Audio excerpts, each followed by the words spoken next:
হায়দ্রাবাদ এসেছি তো অনেক দিন হয়ে গেল, কিন্তু এখনো পর্যন্ত আমি বিরিয়ানি টেস্ট করিনি। তো এই প্রথম বিরিয়ানি খেতে এলাম হায়দ্রাবাদের, যেটা ফেমাস এবং ভীষণ ভালো। এটা হলো পেস্তা হাউস নামটা, পেস্তা হাউস বিরিয়ানি।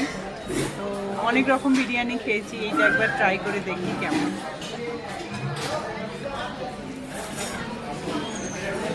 গন্ধ তো খুব ভালো আসছে, অর্ধেক গন্ধতেই ভোজন হয়ে যায়।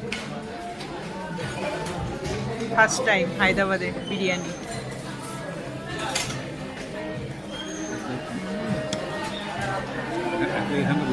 ভালো, খুবই সুন্দর।